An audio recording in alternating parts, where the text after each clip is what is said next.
Judge stood up, not to speak, not to call for order. He just rose from his chair the way a person does when something lands on them they did not expect, when the weight of what they just heard requires standing up to process it. His reading glasses were still in his hand. He had not finished writing whatever he had been writing.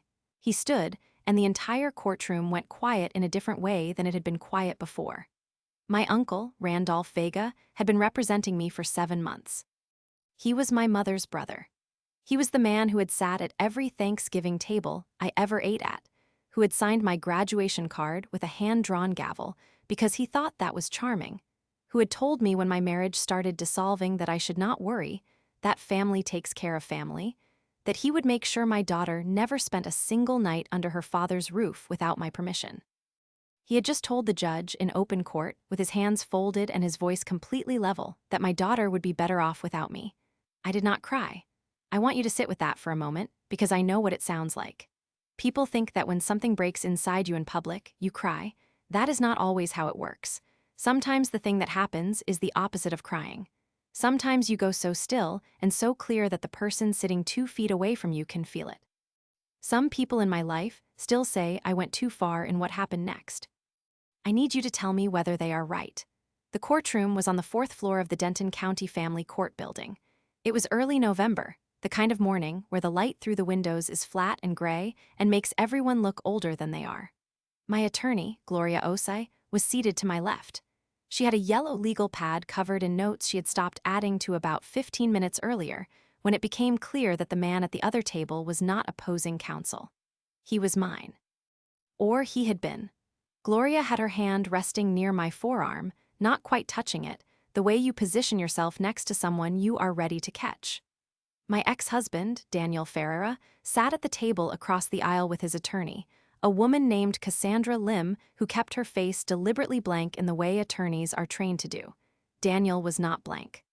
He was watching Randolph with an expression I could not fully name, somewhere between satisfaction and something that looked almost like unease, as if the thing he had paid for was costing more than he had expected. My daughter, Lily, was not in the courtroom yet.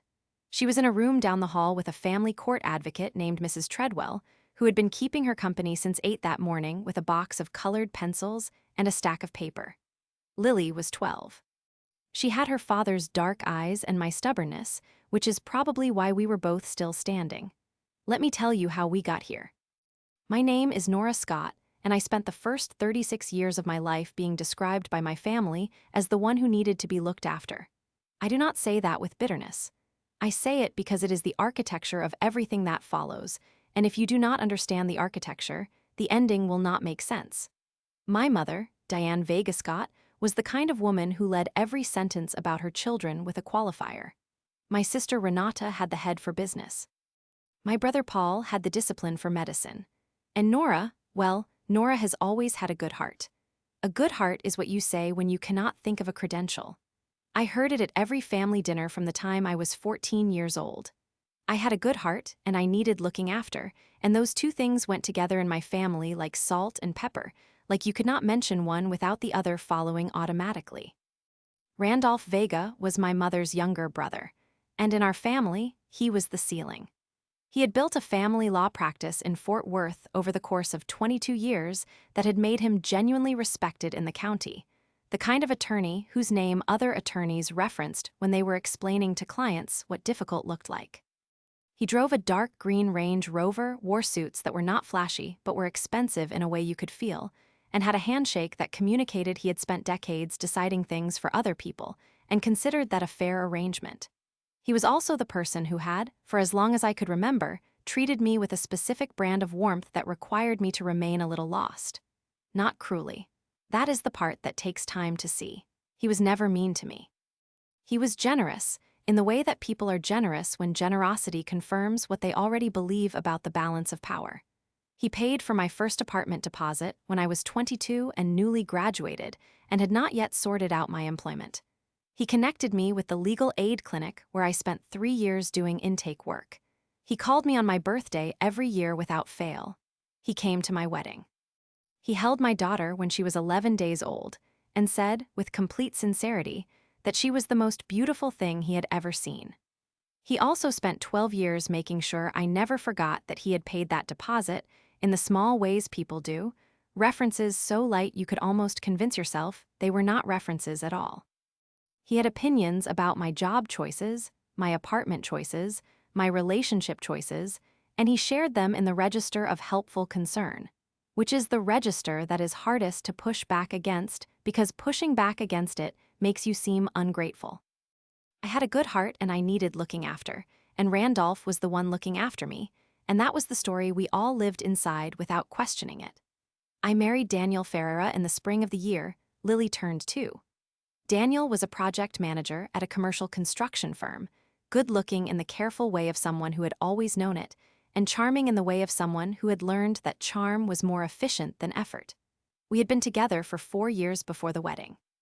By the time Lily was 6, I understood that the man I had married was not the man I had been dating, but that sentence is too easy and does not capture the specific grinding nature of what that realization looks like when you live inside it. It is not one moment. It is 400 small moments, each one just slightly below the threshold of undeniable. What I can tell you is that by the time Lily was 9, I had contacted an attorney. Not Randolph, my own attorney. Her name was Gloria Osai, and I found her through a professional referral from a colleague at the social services nonprofit where I worked as a program director. Gloria was 41, precise in the way of someone who found imprecision morally offensive, and she had a rate of success in contested custody cases that made her difficult to get an appointment with. My first consultation with her was on a Tuesday morning in March, 3 years before we ended up in that courtroom together, and she told me 3 things in that first hour that I still think about. She told me that custody cases are won on documentation, not on who is more sympathetic. She told me that I should assume everything I said or did from that point forward could be presented to a judge. And she told me that if I had a family member offering to represent me, I should think very carefully about what that family member had to gain from the outcome. I drove home from that meeting and sat in the parking lot of my building for 22 minutes. Then I went upstairs, signed the retainer agreement, and set up a separate email address. I did not tell anyone, not my mother, not my sister, not Randolph. I want you to understand the discipline that required. In my family, not telling Randolph something legal was the equivalent of not telling a doctor something medical. It was against a kind of instinct that had been built in me over decades. But Gloria's third sentence had landed somewhere specific, and I was paying attention. The thing I understood, sitting in that parking lot, was that Randolph's professional identity and his family identity were fused. He was the attorney. He handled things. He had handled things for my mother, for my sister during her property dispute 3 years earlier, for my cousin when he had his DUI. He handled things, and the family was grateful, and his authority was confirmed, and the system worked. Me needing him in a custody case was a perfect expression of that system. Me winning a custody case with someone else's help was a different story. I am not saying he would have sabotaged me intentionally from the beginning. I want to be fair about the order of things because the order matters. What I am saying is that Gloria's question planted something, and once it was planted, I started noticing. 3 months after I signed with Gloria, I told my mother that Daniel and I were separating. The dinner was at my mother's house in Keller, a Tuesday night, just the 2 of us. Lily was with Daniel for the week. My mother's response to the news was a 7-second silence followed by, "Have you talked to Randolph?" Not, "Are you okay?" Not, "How is Lily handling it?" Not, "What do you need?" "Have you talked to Randolph?" I said I was looking into my options. She nodded in the specific way she nodded when she was deciding how concerned to be. Then she picked up her phone and, while I was still sitting across the table from her, texted him. I watched her do it. She did not seem to think this was unusual. 2 days later, Randolph called me. He was warm and measured and said all the correct things, and then he said he wanted to take my case personally, pro bono, because I was family and because he was not going to let me navigate this alone. His voice had the quality it always had when he had already decided something. Not arrogant exactly, more like a man who had already written the ending and was now narrating the opening. I thanked him. I said I appreciated it more than I could say. I said I would call him after the holidays. Then I called Gloria and told her what had happened. "Don't hire him," she said. She did not ask me to think about it. She just said it. "I know," I told her. "Make sure he doesn't hire himself," she said. I spent the next 8 months managing that particular geography. I let Randolph believe he was advising me informally, which he was. I asked him questions I already knew the answers to, in the way that you do when you need to understand what version of the story someone else is operating from. He told me what to ask for. He told me what to concede. He told me which of Daniel's behaviors were worth documenting and which were not. I listened to all of it and I reported it back to Gloria, and Gloria and I built our actual case in parallel, invisibly, through a filing system on a secure drive that I accessed only from my work laptop. My mother asked me twice over those months whether Randolph was handling my case. I told her he was helping me think through the process. That was not a lie. Lily, through all of this, knew that her parents were divorcing, because children always know before they are told, and the only respectful thing is to confirm what they already understand. What she did not know was the specific mechanics of the custody situation. She was 10 when we separated, then 11. She was old enough to be perceptive and young enough that I was still fully responsible for what she was exposed to. I had a rule about that. Whatever was happening between me and Daniel, Lily was not a participant. She was not a messenger, and she was not a witness, and she was not a weapon. I enforced that rule like a law. The three things I was most careful about were her school, her health, and her sense of security. Lily was enrolled at a small private academy in Southlake that she had attended since kindergarten. She had a reading program there that she loved and a theater elective that she had been building toward for 2 years. She also had a therapist she had been seeing since the separation, a child psychologist named Dr. Amara Obi, who had an office 10 minutes from the school and who had, in her quiet way, become one of the people Lily trusted most.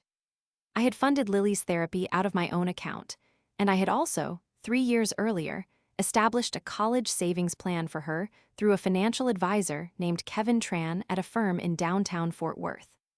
By the time the divorce proceedings were fully underway, there was just over $82,000 in that account, growing steadily. Kevin managed it. I reviewed the statements quarterly and kept them in a folder in Gloria's office. These were not dramatic gestures. They were just things I did, consistently, over time, because they were the right things to do. I want that to be clear. None of it was strategy in the sense of game playing. It was preparation in the sense of, if someone tries to argue that I have not been a stable, invested, providing parent, I want the documentary record to be so complete that the argument dissolves on contact. Daniel's attorney, Cassandra Lim, was good. She was methodical, and she filed everything on time, and she found angles that required Gloria to work, which is the highest compliment you can pay opposing counsel. The argument from Daniel's side was that my work schedule was demanding, that I traveled occasionally for the nonprofit, and that my emotional stability during the marriage had been inconsistent. They had 2 incidents from 3 years earlier, both of which were real but both of which were also incomplete, in the way that snapshots are incomplete, and Gloria was ready for both of them. What neither Daniel nor Cassandra Lim knew, because no one knew, was that Randolph Vega had been calling Daniel's attorney's office. I found out 6 weeks before the final hearing, and the way I found out was so specific that it still makes me catch my breath when I replay it. I had an appointment with Gloria on a Thursday afternoon, a routine check-in to review the final submissions. She was already seated when I arrived, which was unusual.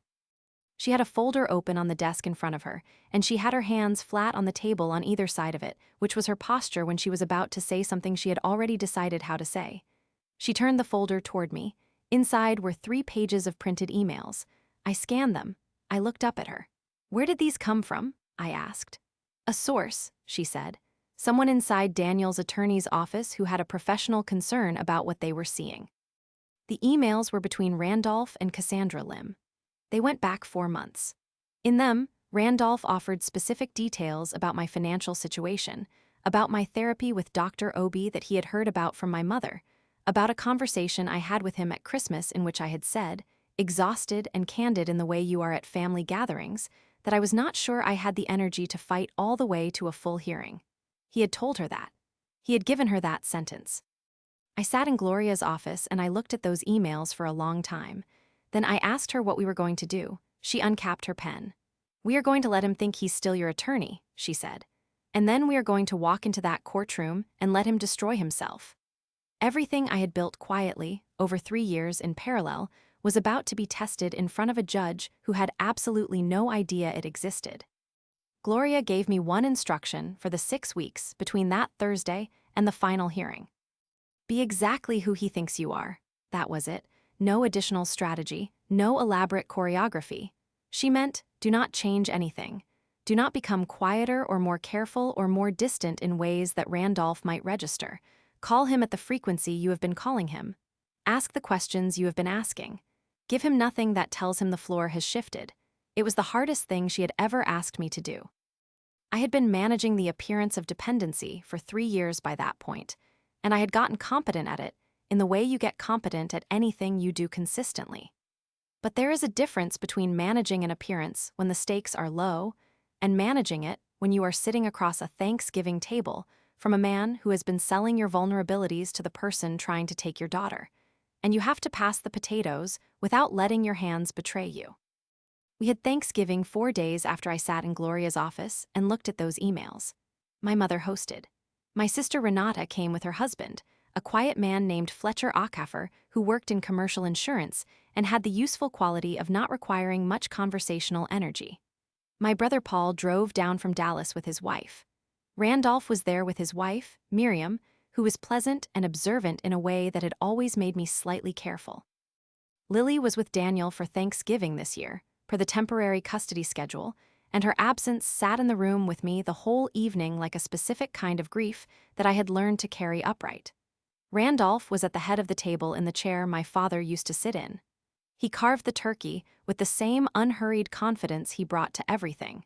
He poured wine. He made a toast about family being the only institution that mattered. His voice was warm and curt, and I watched him from across the table and thought about those 3 pages of printed emails in Gloria's locked filing cabinet, and I lifted my glass and I smiled at him. "How are you feeling about next month?" he asked me after dinner when we were in the kitchen and my mother was rinsing plates. I kept my hands around my coffee cup. "Nervous," I told him. Honest, because nervous was true. "How do you think we're positioned?" He leaned against the counter. "I think we're in good shape. Daniel's attorney is thorough, but she's not creative. She'll push on the travel, she'll push on the schedule. We're prepared for both." The word was so comfortable in his mouth. "What about the financial disclosure request?" I asked, keeping my voice at the exact register I had been using with him for months, the register of someone who needed guidance. He waved a hand. "That's filed and answered. Nothing concerning there." Nothing concerning. From the man who had given Cassandra Lim 4 months of information, I nodded. I took a sip of coffee. I said, "I don't know what I'd do without you handling this." And I meant the second half of that sentence in a way he did not understand. I drove home that night and called Gloria from my car, parked outside my building for the second time in 3 years. "He confirmed the disclosure is filed," I told her. "I know, I have a copy." A pause. "How did he seem?" "Completely comfortable," I said. She made a sound that was not quite a word. Then, "Good, keep it that way." The second close call came 9 days before the hearing, and it arrived through my sister. Renata called me on a Sunday morning, which was unusual. She was not a Sunday caller. She was efficient in her personal relationships in the same way she was efficient in her real estate business, which meant she scheduled things and did not operate on impulse. A Sunday morning call meant something had surfaced. "I had lunch with Mom yesterday," she said. "She mentioned you might be switching attorneys." I was standing in my kitchen making coffee. I set the bag down slowly. "Where did she hear that?" She said she asked Randolph something about the timeline and he got a little vague. "She read something into it. You know how she is." I did know how she was. I also knew that Randolph did not get vague without a reason, and his vagueness around my mother was either concern or a test, and I needed to know which. "I'm not switching attorneys," I said. "Randolph is handling it. I think Mom is probably picking up on my stress and attaching it to something concrete." Renata was quiet for a moment in the way she was quiet when she was deciding whether to push. "He does good work, Nora. I don't know what I would have done with the Colleyville property situation if he hadn't stepped in."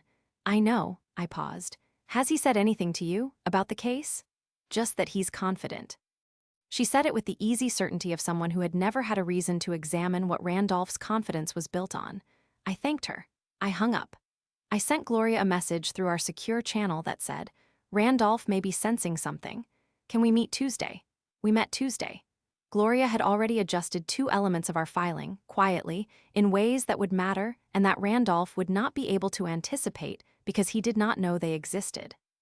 I reviewed what she had prepared and felt the specific satisfaction of watching a structure hold under pressure it was designed for.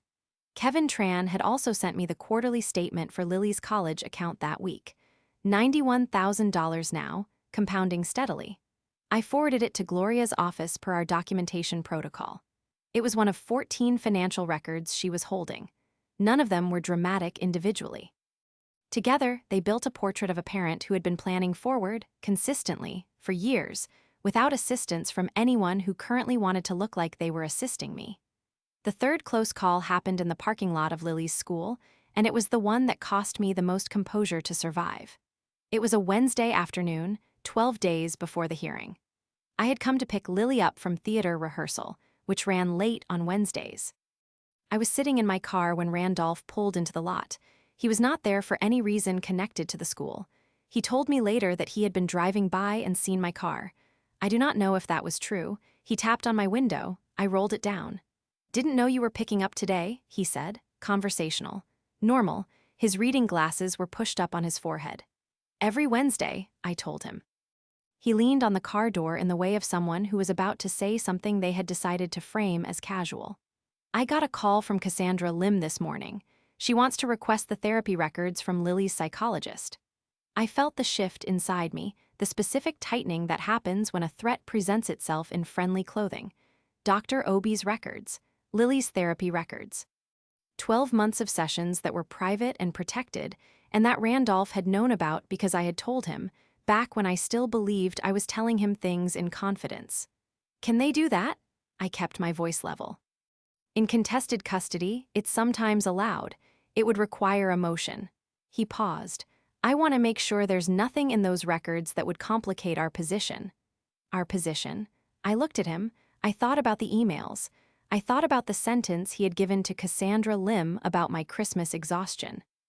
I thought about my daughter sitting in a room with a woman she trusted, working through the specific difficulties of a year that had required extraordinary steadiness from a 12-year-old.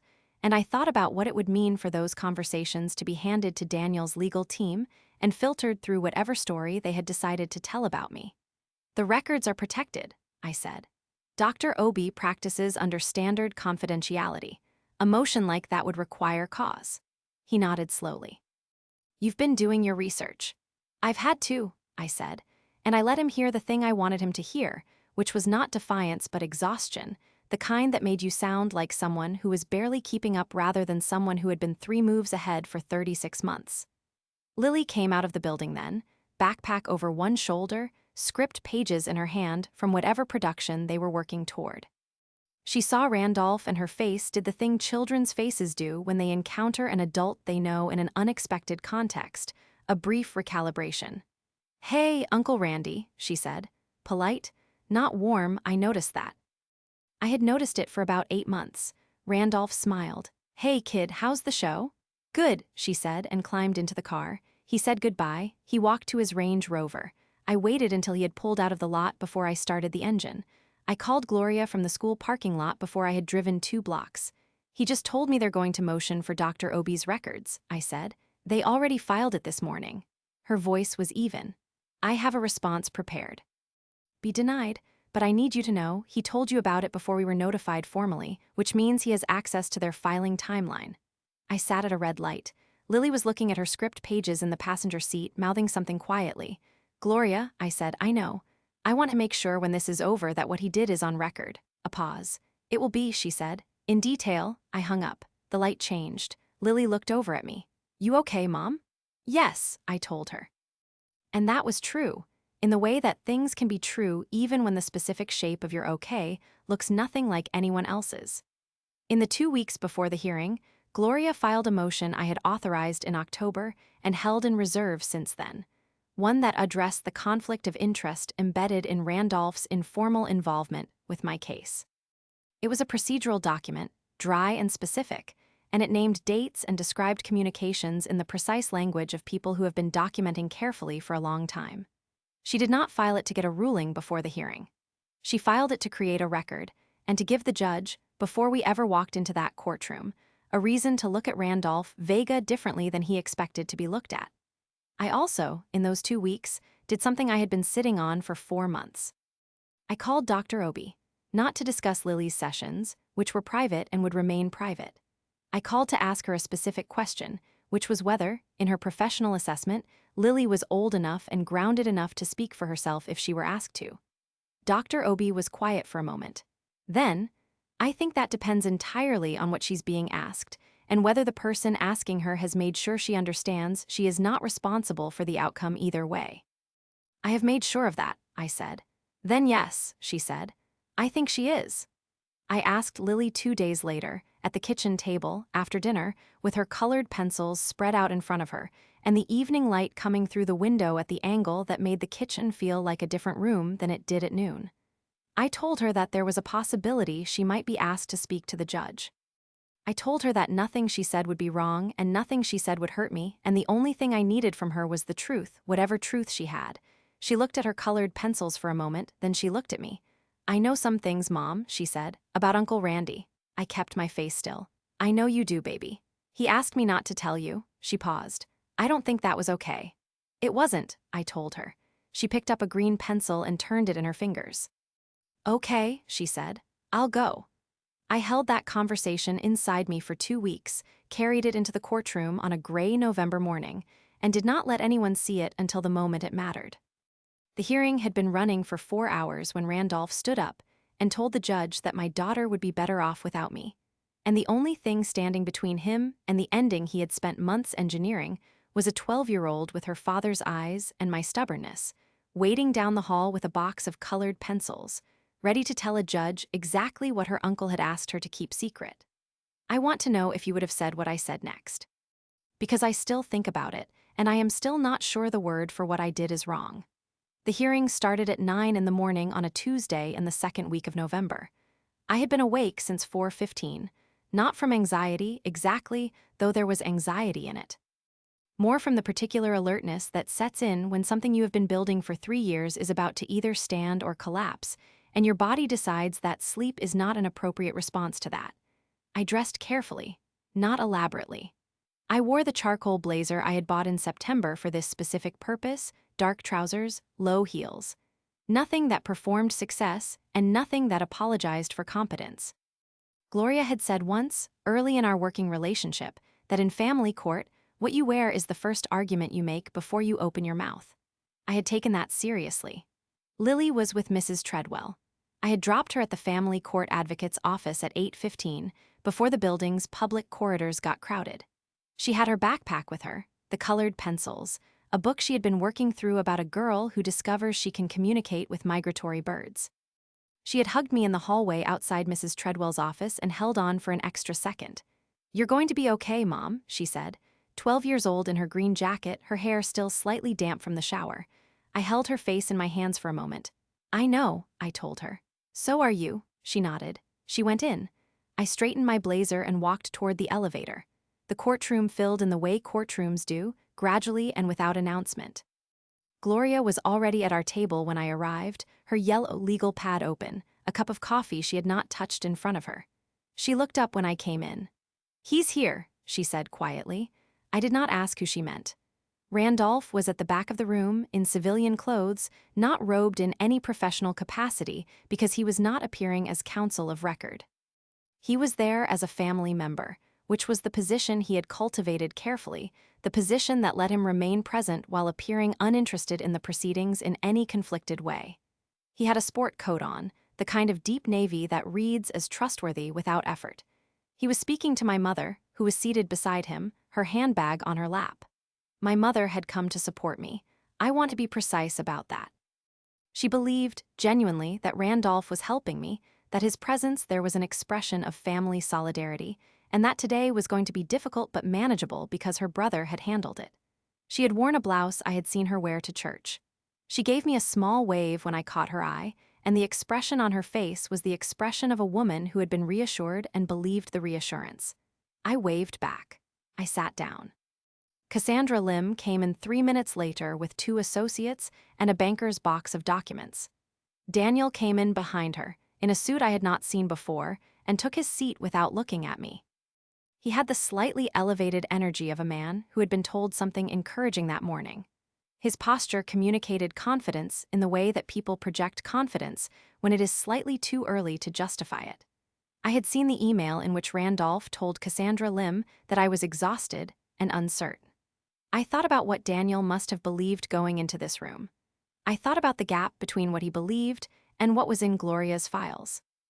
Judge Warren Hollies entered at 9:03. He was 61, deliberate in his movements, with a record in family court that Gloria had characterized as meticulous and not particularly warm but scrupulously fair. He had reviewed our pre-hearing submissions. He sat. He opened his folder. The hearing began. The first 2 hours were procedural and grinding in the way of all legal proceedings, where both sides are competent and nobody is moving quickly. Gloria presented our financial documentation. The college account through Kevin Tran, the health insurance records showing Lily had been continuously covered under my employer's plan, the 3 years of therapy records, release authorizations showing my consistent involvement with Dr. Obi's treatment plan, the school attendance and participation records from the academy in Southlake. Cassandra Lim presented their case methodically. The travel records, 2 incidents. A declaration from a neighbor I had not spoken to in 2 years who claimed my schedule had made my home environment unstable. She was thorough, as Gloria had said. She was not creative. I watched Randolph during Cassandra Lim's presentation. He sat with his arms crossed and his expression set in the particular arrangement of neutral concern that attorneys learn to wear in rooms they are not technically inside as attorneys. But twice, when Cassandra Lim was making a point that I recognized from the emails, from the specific information he had passed to her, his eyes moved to me. Not for long. Just a check, the kind you do when you want to confirm that a thing you arranged is landing the way you arranged it. Both times I looked straight ahead. Then we reached the portion of the hearing that Gloria had been told, through formal notification, was coming. Cassandra Lim requested time to present a character assessment from a family member who had extensive personal knowledge of my parenting and my stability over the course of the marriage and its dissolution. Judge Hollies approved the request. Randolph Vega walked to the witness stand.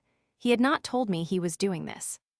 He had told no one in our family he was doing this, which I learned afterward from my mother, who gripped her handbag so hard when he stood up that the clasp left a mark on her palm. She had thought, until that moment, that he was there to support me.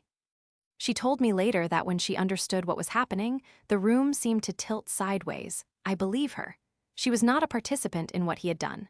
She was collateral damage, and the distinction matters.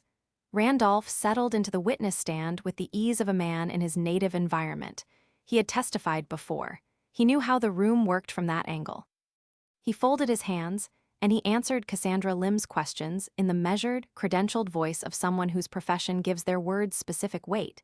And what he said over the next 40 minutes was a careful architecture of selected truths, rearranged to form a structure that had nothing to do with the truth. He talked about my instability during the marriage.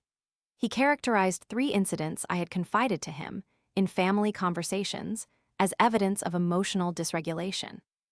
He described my professional choices as erratic. He referenced, without quoting directly, the Christmas conversation, the moment when I had told him I was not sure I had the energy to fight all the way to a full hearing. He framed it as evidence of ambivalence about Lily's welfare.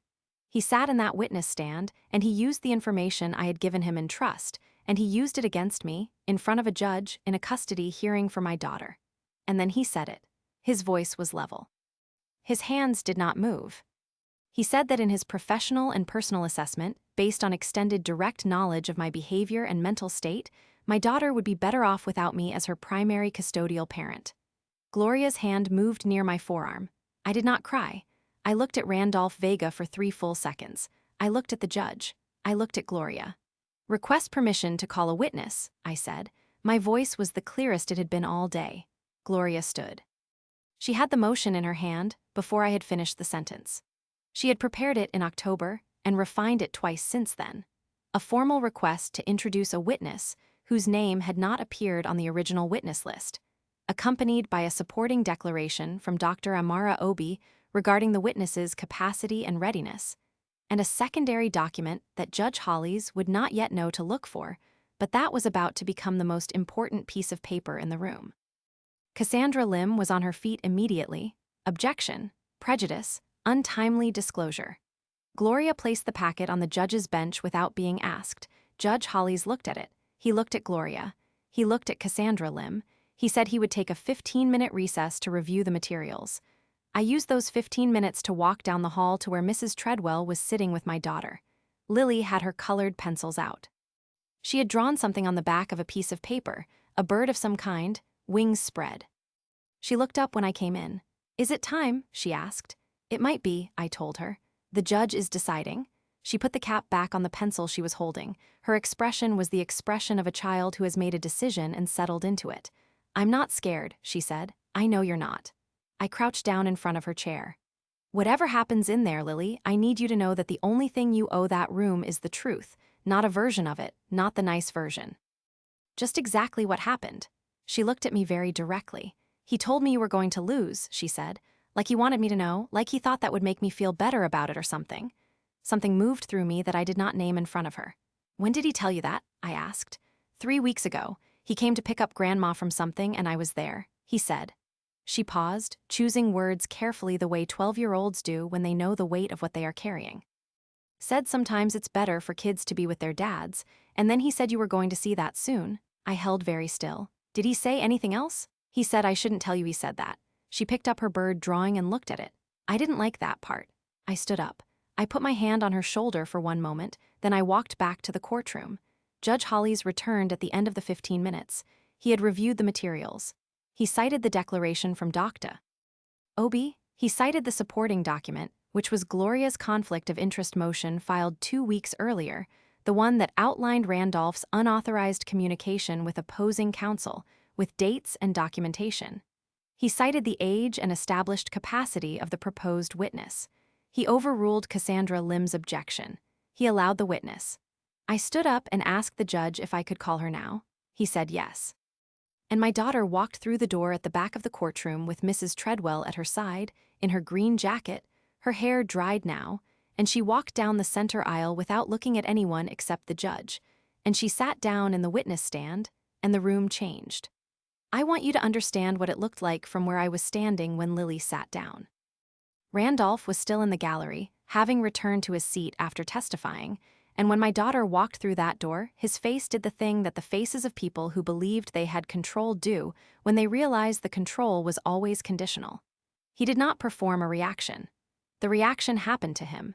His chin lifted. His hands, which had been resting easily on his knees, moved apart. He looked at Lily and then he looked at me, and whatever he found in my expression when he looked at me, it was not what he had been expecting to find there. My mother made a sound, not a word, just a sound, quiet, the kind that escapes before you can stop it. Daniel, across the aisle, went very still. He had known Randolph was going to testify. He had known what Randolph was going to say. He had not known about Lily, which meant Cassandra Lim had not known about Lily, which meant the 4 months of coordination between his attorney and my uncle had not accounted for the one person in the building who had heard things she was never supposed to hear and had decided, quietly and on her own terms, to tell the truth about them. Cassandra Lim had her pen in her hand. She was not writing with it. Gloria stood for the direct examination. She was precise and careful, the way she was careful with everything, and she moved slowly through the structure she had built over 2 weeks of preparation with Lily and Dr. Obi's guidance. She asked Lily to state her name and her age. "Lily Ferreira," my daughter said. "I'm 12. Her voice was clear, not performed clarity, the kind that comes from having decided something. Gloria asked her how long she had known Randolph Vega. "My whole life," Lily said. "He's my great-uncle, my mom's uncle. And would you describe your relationship with him as close?" Lily considered this with the specific seriousness of a child who is not going to say something she does not mean. "It used to be closer," she said. "Before this year, it kind of changed." Gloria asked what changed. Lily put her hands flat on the arms of the witness chair. "He started asking me questions about my mom. Like at family stuff. Grandma's house or whatever. He would kind of get me alone and ask me things." "What kind of things?" "Like what my mom said about the divorce, whether she seemed stressed, whether she cried a lot." Lily paused. "One time he asked me if I'd ever seen her drink wine when it was just the two of us. I thought that was a weird question." Gloria nodded. "Did he tell you why he was asking?"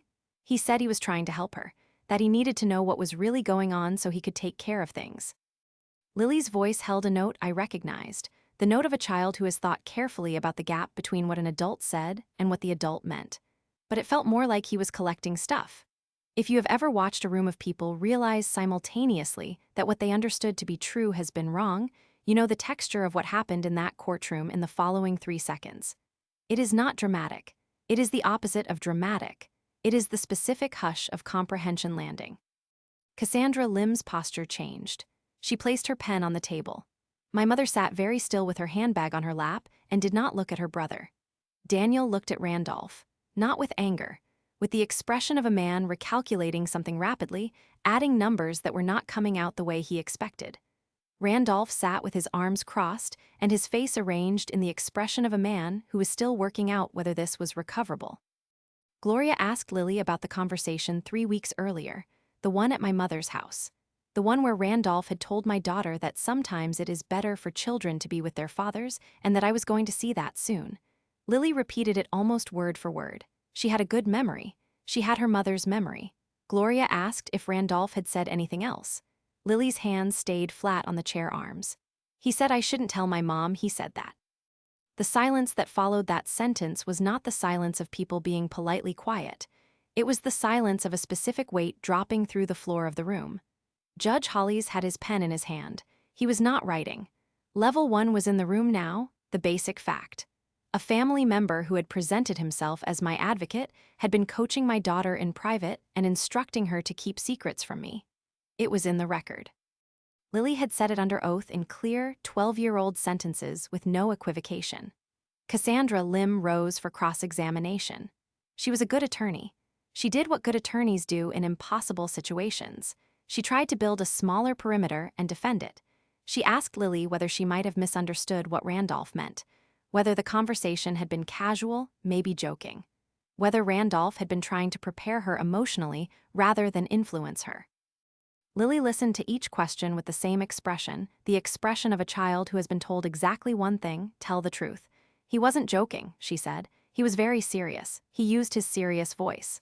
Cassandra Lim tried a different angle. Your mom prepared you for this testimony, didn't she? You talked about what to say? Lily tilted her head. She told me to tell the truth. That's what I'm doing. But she discussed the case with you. She told me the judge needed to hear what happened. She didn't tell me what to say happened. She said whatever I remembered was right. Cassandra Lim paused. She glanced at her notes. She was a methodical attorney in a situation that had stopped rewarding method. Gloria rose again. She had 2 documents in her hand. She asked Judge Hollies for permission to present them in conjunction with Lily's testimony as corroborating materials that had been filed with the court 2 weeks earlier. The first was a call log. It showed 7 phone communications between Randolph Vega's personal cell phone and the offices of Lim Family Law Associates over the previous 4 months, beginning 6 weeks after I had first consulted Gloria Ose and continuing through 10 days before the hearing. The second was the printed email correspondence. 3 pages, 4 months, specific, documented, dated. Gloria placed copies on both tables and on the judge's bench. She did not dramatize it. She just put them down and let them sit there. I watched Cassandra Lim open the documents. I watched her go through them with the particular stillness of a professional who is reading something that is going to require her to make decisions before she finishes reading it. Daniel leaned over to look at what she was reading. His expression moved through 3 distinct phases in about 4 seconds. Randolph did not look at the documents. He was looking at me. He had been looking at me, I realized, for the last several minutes. The way you look at someone when you are trying to find the version of the situation in which you are still going to be okay. And you are starting to understand that the person you are looking at built the version of the situation you are currently inside. Gloria asked Lily one more question, and this was the one she had held for last.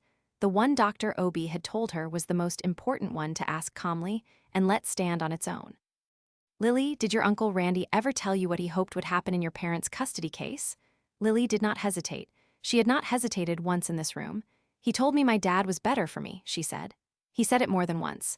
He said my mom had problems. He used that word, problems. He said I'd understand when I was older.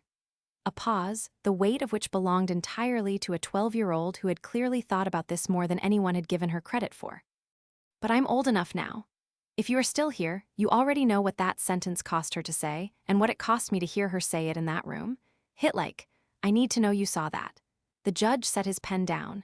He looked at the email correspondence. He looked at the call log. He looked at Lily in the witness stand.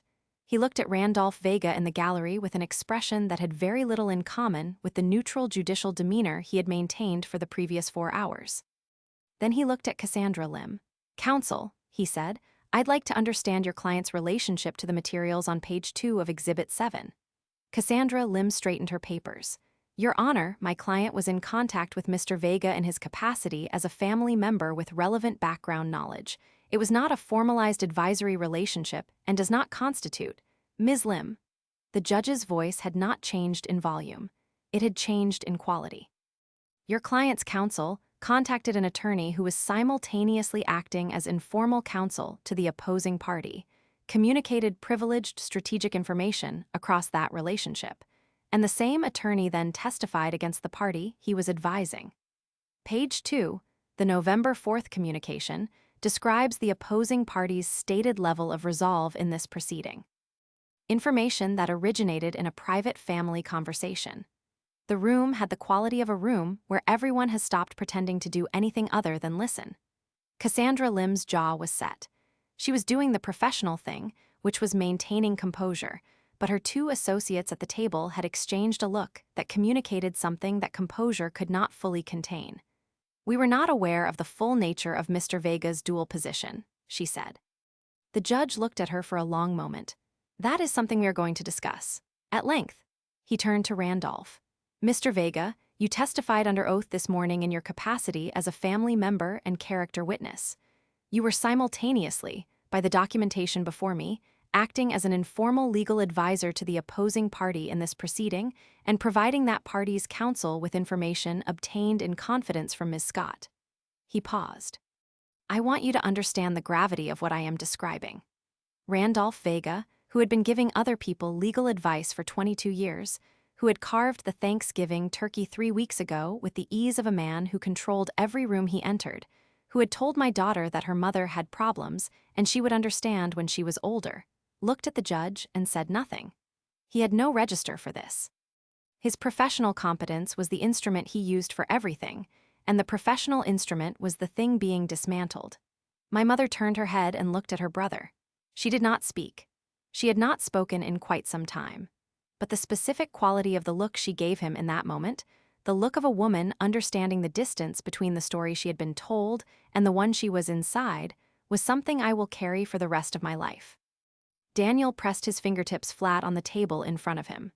He turned to Cassandra Lim and said something low and private, and she shook her head once, the small shake of an attorney communicating to a client that they need to be quiet. Fletcher Ockhafer, my sister's husband, was sitting in the gallery 2 seats away from Randolph.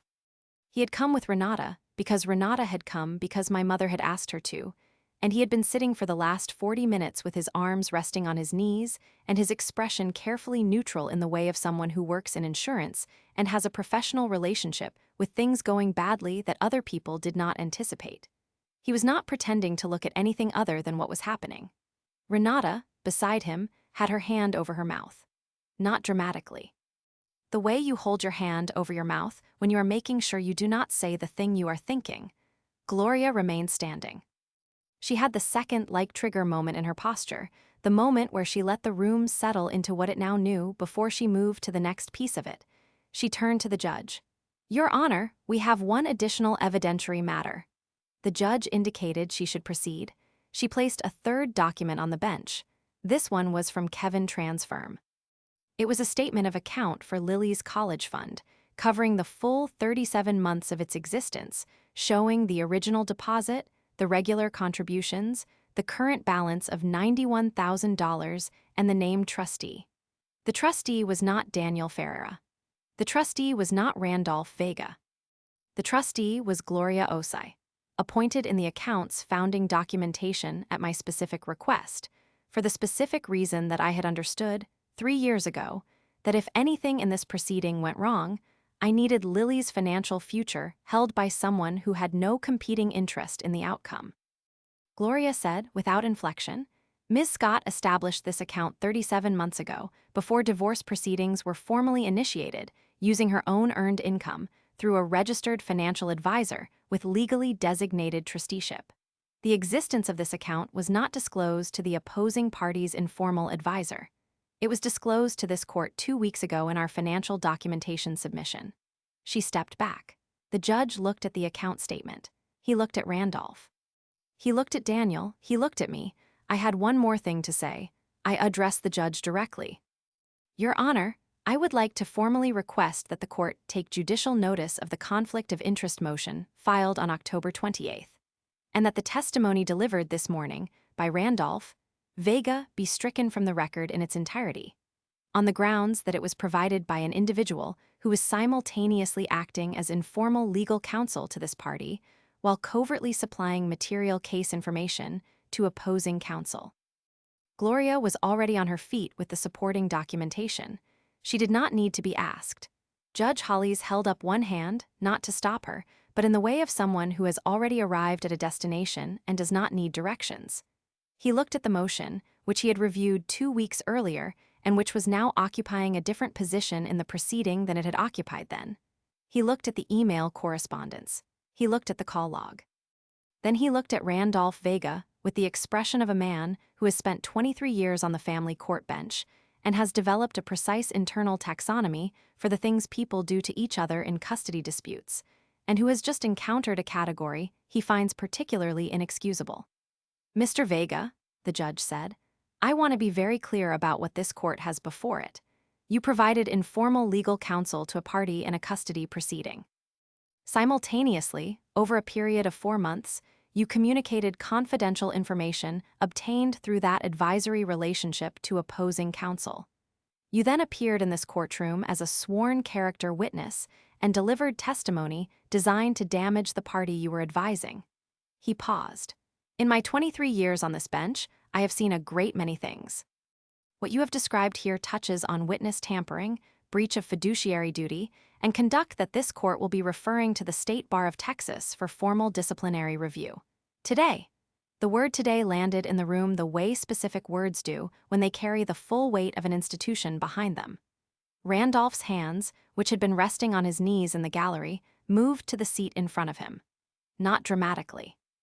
Just the small physical recalibration of a man who has just understood that the floor is not where he thought it was. Cassandra Lim rose. Her voice was controlled, professionally so, but it had the quality of someone managing a situation rather than arguing a position. Your Honor, my client was not aware of the full nature of Mr. Vega's relationship with opposing counsel. We request that any adverse inference from the communications be directed solely toward Mr. Vega as an independent actor, and not Ms. Lim. The judge did not raise his voice. He did not need to. Your office received 7 communications from an individual who identified himself as a family member with knowledge of the opposing party's case strategy, emotional state, and financial concerns. At no point did your office verify whether that individual had a conflicting legal advisory relationship with the opposing party. That is a failure of due diligence that this court is noting in the record. Daniel, across the aisle, had stopped looking at the judge. He was looking at the table in front of him with the expression of a man who had paid for something and was now understanding the full cost of what he had purchased. Cassandra Lim sat down. My mother made the sound again, the small sound from earlier, and this time it had a different quality. Not surprise, something that was trying to become comprehension. I looked at Randolph. He was looking at me. We had the same look between us that we had had for 36 years, the look of a family relationship that had held a specific shape for so long that both people had stopped examining the shape. Except that now I was examining it, clearly, in public, in front of a judge, and the shape was finally visible for what it had always been. He opened his mouth. I do not know what he was going to say. He closed it. Gloria moved to the next item. She was precise and unhurried, the way she was precise with everything that mattered. She presented the custody recommendation from Dr. Amara Obi, which had been filed with the court and which outlined, in the measured language of a child psychologist with 14 years of practice, Lily's strong attachment to her primary caregiver, her academic and social functioning under the current custodial arrangement, and her clearly expressed preference, documented across 3 separate sessions, for primary residence with her mother. She presented the school attendance records, 3 years of them, showing that I had attended every parent-teacher conference, every performance, every scheduled meeting, while Daniel had attended 42% of those same events. She presented the health insurance documentation. Lily had been continuously covered under my employer plan for 6 years. Daniel had been removed from the family plan as a covered dependent the previous January and had not established independent coverage for himself until March, a gap that was not directly relevant to Lily, but that spoke to a pattern of administrative follow-through that Gloria had noted for the record without elaborating on. She presented the college account statement again in the context of what it represented. Not wealth, not strategy, but 37 months of consistent, forward-facing investment in a child's future, made quietly, made alone, made without announcement. Each document went into the record. Each one was a piece of the portrait that had been building for 3 years in a secure file on a laptop in Gloria's downtown Fort Worth office. And now it was all in the room, under the flat November light, in front of a judge who was writing more notes than he had written at any previous point in the 4.5 hours we had been inside this room. Level 4 arrived not as a single dramatic moment, but as an accumulation, the way real things arrive. It was the moment when Daniel turned to Cassandra Lim and said something I could not hear, and she shook her head with the specific shake of an attorney who is telling a client that the conversation they want to have is no longer the relevant one. It was the moment when Randolph stood up in the gallery and said, quietly, to no one in particular, "I need to step out," and walked toward the door, and my mother did not watch him go. It was the moment when Renata, sitting with her hand still near her mouth, reached over and took Fletcher's hand, not for comfort exactly, but in the way of someone who needs to hold onto something real. It was the moment when Judge Hollies set down his pen, looked at the full body of what was before him, and said, "I've heard enough." He ruled from the bench, primary physical custody to Nora Scott, effective immediately. Visitation schedule for Daniel Ferreira, structured and supervised for an initial period of 90 days, pending a separate evaluation. The testimony of Randolph Vega stricken from the record in its entirety. A formal referral to the State Bar of Texas, filed that afternoon. A secondary referral to the Denton County District Attorney's Office regarding the communications between Randolph Vega and Cassandra Lim for review of potential witness tampering and unauthorized practice of law in a conflicted capacity. Costs of the proceeding, including Gloria's full legal fees, assessed against the opposing party. He looked at Daniel. "You retained counsel who received improperly obtained information and used it in this proceeding.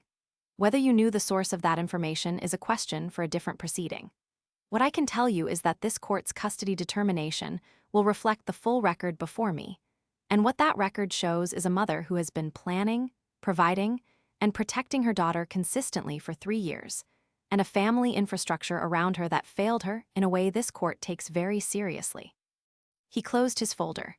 The room moved the way rooms move when something formal has ended. My hands had stopped being tense at some point during the ruling. I had not noticed exactly when. I had been holding my breath for the last several minutes, and I let it out slowly, quietly, so that no one would hear it.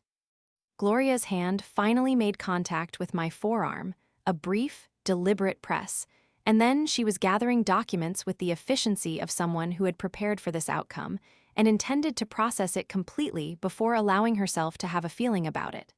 I stood up. Lily was still in the witness stand. She had been sitting through the judge's ruling with her hands in her lap, following it in the way that 12-year-olds follow things that are important, not entirely, but enough, watching the adults for cues about what it meant. She was watching me. I walked to the witness stand. The bailiff did not stop me.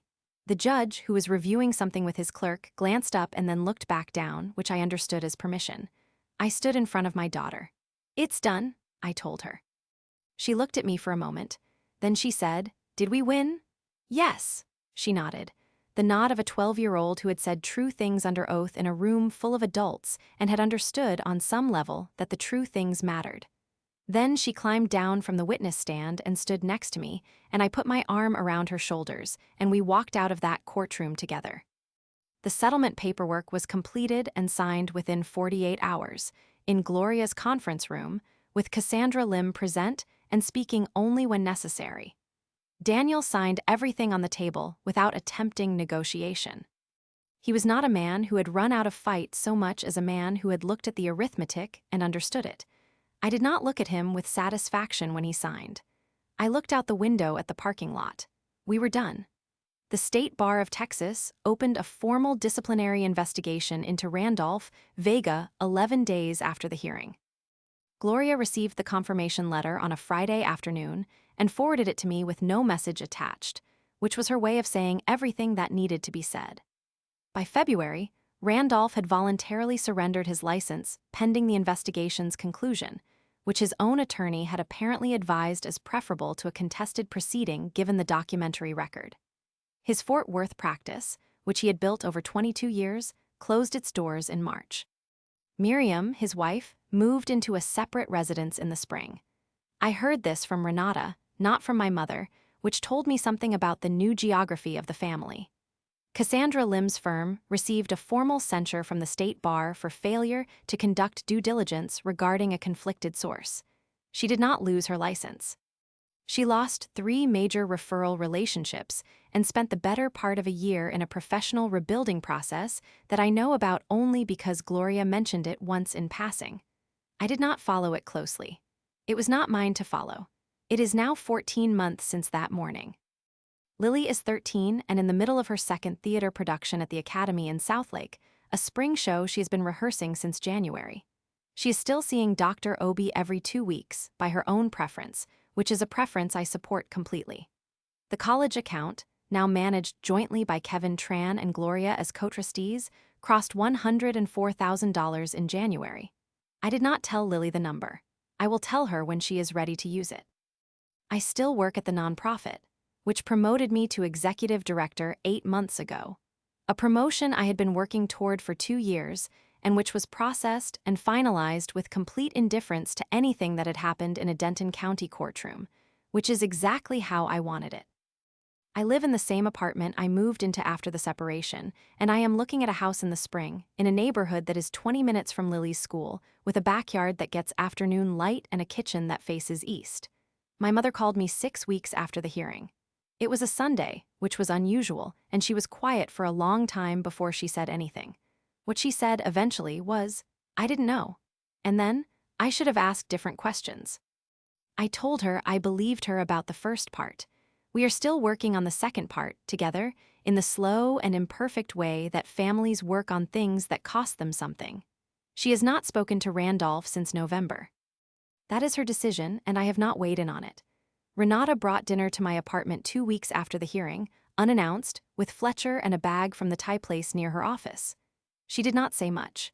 She sat at my kitchen table, and she watched Lily show her a scene from the play she had been rehearsing at the time, the bird play, and she had the expression of someone recalibrating something privately that they were not yet ready to name out loud.